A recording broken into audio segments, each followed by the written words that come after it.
thirst is your sauce. If I could fit the words, this picture perfect works every time. Watts in Los Angeles is one of the city's most crime-plagued neighborhoods, where rival gangs fight over turf.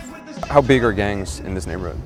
Very big. This particular neighborhood is comprised of the biggest blood gang in the city of Los Angeles, the Nickerson Bounty Hunters. Gregory Thomas is the co-founder of a local gang prevention group called Kush. With stimulus money, he hopes to create after-school and job training programs and hire dozens of gang outreach workers. If you had more money, you would hire more people to go out and try to work with gangs, get people out of gangs. Absolutely. Not just get them out of it, but also intervene in high-risk gang situations where gang members are most likely to shoot and kill. Gang violence has dropped in Los Angeles in the last few years, but remains a major problem. The Los Angeles Mayor's office estimates there are some 400 gangs in and around the city. That's about 40,000 gang members. Last year, they estimate nearly half of all homicides were gang-related. So we're in Nickerson Gardens, which Reverend is Jeff Carr heads up the city's task force on gang prevention.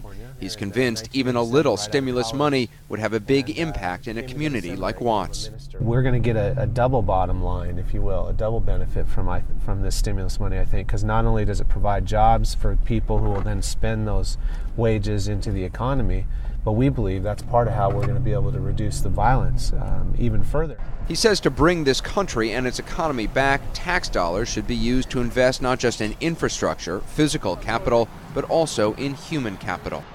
I think it's short-sighted to say that we shouldn't invest in human capital as well. And, surely if we can still pay out,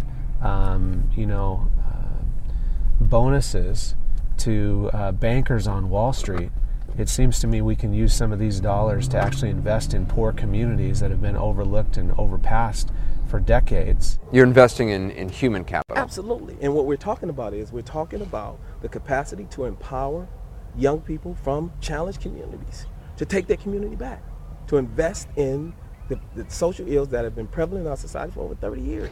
Antoine Griffith is one of the young men Gregory Thomas has been working with, trying to keep him away from gang life. Why do people join gangs?